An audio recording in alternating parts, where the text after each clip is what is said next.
Tomorrow, Yes. we leave for the Arctic. I guess my first, everybody, you say the Arctic, the word Arctic, and everybody kind of spins images inside their head. Yeah. Is there an image you've got in your head, the one that keeps repeating of what this might be like? We've been lucky enough to have been working with the National Maritime Museum, with researchers from there. So we've actually been learning quite a lot about the region. But I must admit, before that, it was shrouded by a bit of mystery, really. I've got several images in my head at the moment. Any fears?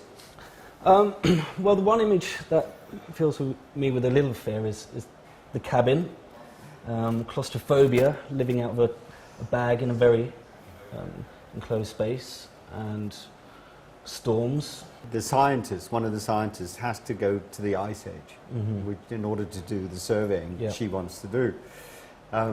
So I was thinking, that's a 200-mile journey north of Spitsbergen, which in storms we could have hit some storms. Yeah. What's happened is that, and it happened to us in '07, is that all of the ice is being blown south on the east side of the Arctic Circle.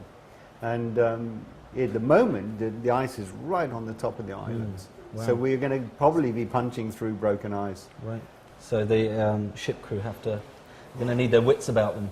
Ship crew, that's you. Yeah. Okay. Working with the National Maritime Museum, is this an exciting kind of for absolutely, you? Absolutely. We've never really worked on a project that has such an experiential research aspect to it, And it's also really refreshing that the National Maritime Museum have this new contemporary wing. So there'll be a lot of freedom in the way that we interpret this. But for us, it's really it's so exciting to kind of absorb ourselves with this, with the climate change issues, learning about this part of the world. So it's an opportunity for us to create something inspiring, beautiful, but also meaning.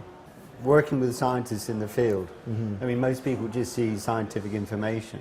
Yeah. But actually, you don't understand how difficult it is, how hard work it is for the scientists to actually get this information. And to work you'll be doing it, don't worry, I'm sure they'll get you lowering probes and doing all sorts of things. We'll see how that feeds into what we do or influences it. And climate change, I mean, you mentioned it as it's such a difficult subject. It is. Well, it's something I think that most people just want to pretend is not happening still. And, it's difficult, I guess, to keep momentum going. But you only have to look at, what's happening in Pakistan right now, which is an unbelievable catastrophe, which is related directly to climate change. Yeah, I agree. And, so I think it's going to be an interesting challenge for us to introduce that to what we do without